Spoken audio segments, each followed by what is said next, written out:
Donc, aujourd'hui, le sujet que j'aurais aimé vous parler, c'est, vous savez, quand on parle de la médiumité, c'est la façon de communiquer, c'est un privilège de communiquer avec l'au-delà, d'avoir des réponses, puis d'avoir une connexion, puis de pouvoir transmettre des messages. La médiumité, c'est vraiment avoir des réponses pour soi, pour les gens autour de nous, ou pour communiquer avec des gens qui ont moins cette possibilité-là ou cette facilité-là. Et beaucoup de gens se disent médiums, mais la médiumité est bien au-delà d'une communication avec l'au-delà. La médiumité aussi, c'est une philosophie de vie.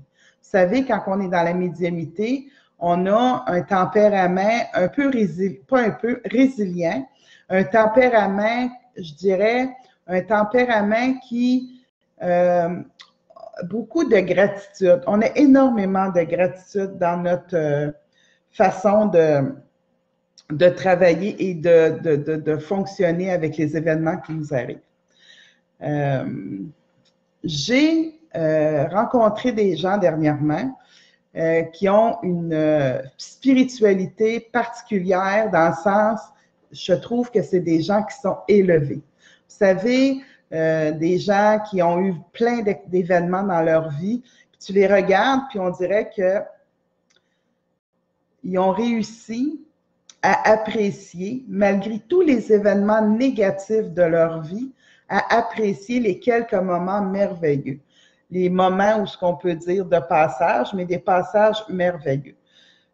Et ça me fait penser que quand on est dans la médiumité, dans la spiritualité, mais c'est un peu la façon qu'on a d'agir face à des événements. Je vous ai souvent parlé que les événements, il n'y avait pas d'émotion à un événement, puis c'était nous, dans nos parts, nos croyances, nos valeurs, notre philosophie de vie qui mettons de l'importance à l'événement, qui fait que ça devient un événement choc, tragique, ou un événement malheureux, ou un événement dit, gars, malgré cet événement-là, je vis, je suis en santé, je vais être capable de me libérer, puis d'avancer, puis de me sortir de cet état-là.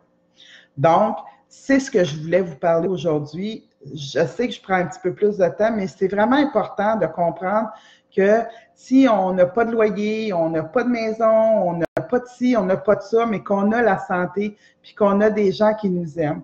Souvent, je rencontre des gens qui disent « Oui, mais moi, je suis toute seule dans la vie, j'ai personne. » Mais apprécie tes moments de silence pour justement travailler sur toi-même à ce moment-là.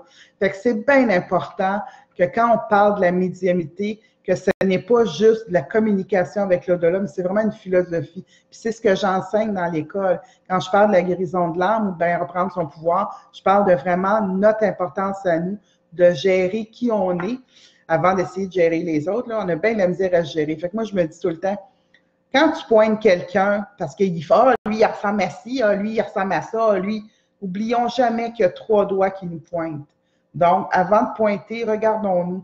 Comme ça, le monde, ils vont peut-être être un peu plus compatissants et un peu plus enthousiasme autour de nous et ça fait un monde merveilleux puis de cœur. C'est des gens de cœur. C'est comme ça que je le dirais.